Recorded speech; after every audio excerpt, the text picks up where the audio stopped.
بسم اللہ الرحمن الرحیم۔ السلام علیکم، میں منیر شاکر۔ جامعین حدیث کے کام کا پہلا نتیجہ، جنہوں نے حدیثیں جمع کی، یہ ہمارے سامنے آئیں روایات، تو ان کے کام کا جو نتیجہ ہے پہلا میرے ذہن میں، وہ میں آپ کے سامنے رکھنا چاہتا ہوں۔ تو آگے بڑھنے سے پہلے آپ سے التماس ہے کہ آپ پلیز میرے چینل کو سبسکرائب کریں، لائک کریں، شیئر کریں اور کمنٹس کیا کریں۔ اسلام کے لیبل کے نیچے ملوکیت کو پایہ تکمیل تک پہنچانے میں جامعین حدیث کا کام مکمل طور پر معاون اور مددگار ہوا۔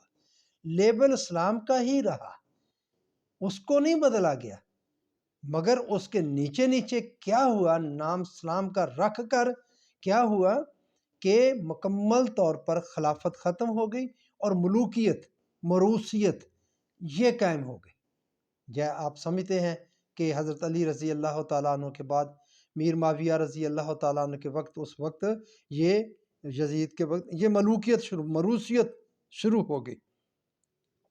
یہ کام مکمل کیسے ہوا؟ یہ حدیثوں کی وجہ سے مکمل ہوا، یہ جو انہوں نے اکٹھی کی ہوئی تھی پہنچانے میں جامعین حدیث کا کام مکمل طور پر معاون و مددگار ہوا۔ اس کام نے دین اسلام کو مذہب میں بدل کر ایسا بنا دیا، یہ بات غور کرنے، جس میں خلافت کا تقاضا اور ناگزیریت ہمیشہ ہمیشہ کے لیے ختم کر کے رکھ دی گئی، ضرورت ہی نہیں ہے۔ دین اسلام جب مذہب بن گیا تو مذہب میں تو کسی بھی طرح کی حکومت کا سوال ہی نہیں ہوتا۔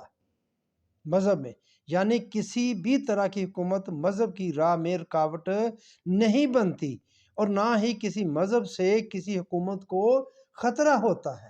یہ ہوا میرے بھائیوں کہ خلافت ملوکیت میں بدل گئی اور مذہب دین مذہب میں بدل گیا، نام اسلام ہی رہا، نام اسلام ہی رہا، مگر نقصان یہ ہو گیا۔ اب جو ہمارے پاس ارکان ہیں اسلام کے، ان کو ادا کرنے کے لیے ہمیں کسی حکومت کی ضرورت نہیں ہے، بالکل نہیں۔ کوئی کسی کی بھی حکومت ہو، سکھوں کی حکومت ہو، عیسائیوں کی حکومت ہو، ہندوؤں کی حکومت ہو، یہودیوں کی حکومت ہو، روس میں ہو، آپ چین میں ہو، کینیڈا میں، کہیں بھی آپ ہو، کوئی بھی حکومت ہو، سیکولر ہو، آپ ادا کر سکتے ہیں، کر رہے ہیں، نمازیں پڑھ رہے ہیں، روزے رکھ رہے ہیں، آپ زکوٰۃ دینا چاہیں وہ دے سکتے ہیں، حج پر جانا چاہے جائیں، بلکہ آپ کو دوسرے ممالک میں شاید زیادہ آسانی سے، بالخصوص انڈیا سے جو لوگ حج پر جاتے ہیں ان کو وہ سبسڈی دیتے ہیں، تو وہ آپ پاکستان کی نسبت وہاں لوگ آسانی سے حج پر جاتے ہیں، زیادہ بہتر طریقے سے حج کر لیتے ہیں۔ تو میرے بھائیو پھر اسلامی حکومت کیوں لینی بھائی؟ کہ اس لیے اس کا تقاضا ختم ہو گیا، عملی طور پر ختم ہو گیا، ضرورت ہی نہیں محسوس ہوتی۔ تو پھر جس چیز کی ضرورت محسوس ہی نہ ہو تو وہ کیسے ہو جائے گی؟ قرآن تو کہتا ہے لا تحزنوا وتحزنوا وانتم الاعلون ان کنتم مؤمنین، اگر تم مومن ہو تو تم غالب رہو گے، تم غالب آ جاؤ، اعلون غالب ہوگو۔ تو کیسے غالب ہو جائیں گے میرے بھائی؟ غلبے والے کام ہیں یہ جو کر رہے ہیں، ہم کرتے رہے ہیں، میں منع نہیں کرتا، میں مخالفت نہیں اس کی کر، مگر کیا یہ غلبے والے کام ہیں؟ یہ کوئی 1200-1300 سال سے ہم کرتے آ رہے ہیں، تو کیا کوئی غلبہ ہوا؟ ہم تو پیچھے کی طرف، اور یہی کام آپ 1000 سال 1200 سال اور کرتے رہیں تو کیا ہوگا؟ کچھ بھی نہیں ہوگا، کوئی غلبہ۔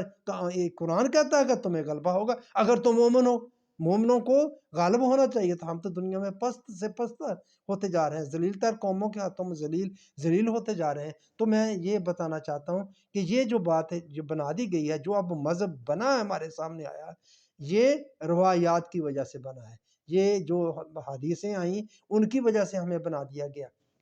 بات بڑی نازک سی ہے۔ پہلے ہم نے یہ کام کیا کہ قرآن کی مثل، قرآن تو کہتا ہے کہ تم اس کی مثل لا ہی نہیں سکتے، مگر ہم نے اس کی مثل، وہ تو کہتا ہے ایک آیت ہی لے آؤ، قرآن تو کہتا ہے، تو اور ساتھ یہ بھی کہتا ہے کہ تم نہیں لا سکتے، مگر ہم نے کیا کیا؟ ہم نے ایک آیت کیا، ہم تو کتابیں لے آئے، ہم نے کہا بخاری شریف مثل قرآن ہے، پھر کہا نبی کی جتنی روایات ہیں وہ قرآن کی مثل ہیں، قرآن آیا اور ساتھ مثل آئی، اور نبی کی جو فرمان ہے وہ آ گئے، تو وہ بنائی۔ تو ان کے بنانے کے بعد پھر جب وہ قرآن کی ہی مثل ہے تو پھر ان کو ماننا بھی لازمی اسی طرح ہی ہو گیا جس طرح قرآن کو ماننا۔ تو پھر دیکھیں آپ کا آگے انجام کیا نکلتا ہے، کیا ہوتا ہے۔ تقاضا کا مطلب ہے کہ ان کے دین کا کوئی ایک رکن حکومت کے بغیر ادا نہ ہو سکتا ہو، تقاضا کا تقاضا نہیں کرتی خلافت یا اسلامی نظام، تو اس کا مطلب کیا ہے کہ دین کا کوئی ایک رکن حکومت کے بغیر ادا نہ ہو سکتا ہو، اور آپ کو اپنے دین کا وہ رکن ادا کرنے کے لیے حکومت چاہیے ہو، کچھ بھی نہیں ہے۔ آپ سب ارکان آسانی سے سب کچھ ادا کر رہے ہیں، دنیا میں ہو رہے ہیں، آپ کو ضرورت ہی کوئی نہیں ہے، آسانی سے کر رہے ہیں آپ سب کچھ۔ امریکہ میں، برطانیہ میں تو بہت ہی آسانی سے آپ سب کچھ دین پر چلا جا رہا ہے، سب کچھ ہو رہا ہے۔ تو میرے بھائیو، یہ بات میں آپ کے سامنے رکھنا چاہتا تھا کہ آپ اس پر پلیز غور کریں۔ وہ غلبے والی بات کہاں چلے گی؟ کہاں کیسے غالب آ جائیں گے ہم؟ وہ کون سا دین تھا؟ وہ کہاں اوجل ہو گیا ہم سے؟ یہ جو ہے اس سے تو کبھی نہیں آ سکتا۔ آپ 1000 سال یہ اس پر عمل پیرا ہوتے رہیں، کرتے رہیں، دعائیں کرتے رہیں، سب کچھ ہو رہا ہے کہ آپ نمازیں پڑھی جا رہی ہیں، روزے رکھے جا رہے ہیں، عمرے بہت زیادہ ہو رہے ہیں، سب کچھ ہی ہو رہا ہے، تہجد پڑھے جا رہے ہیں، تو کیا ہو رہا ہے؟ کچھ نہیں ہو رہا۔ ہم غلط لائن پر ہیں، ہم بالکل غلط لائن پر جا رہے ہیں، اس لیے ایسا نہیں ہوتا۔ تو وہ یہاں بھی وہی بات عقیدہ جبریہ کی ہی بات ہے کہ اللہ کو اس طرح راضی کرے، پڑھتے جائیں نمازیں، تہجد پڑھتے رہے، راضی کر لیں اللہ کو کس طرح، تو پھر وہ کر دے گا۔ وہ نہیں کرے گا، ایسے نہیں کرتا۔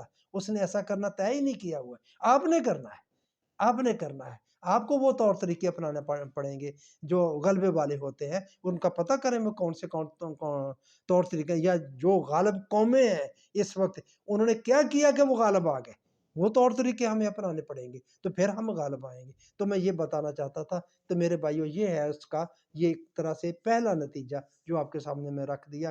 آپ کی مہربانی، والسلام۔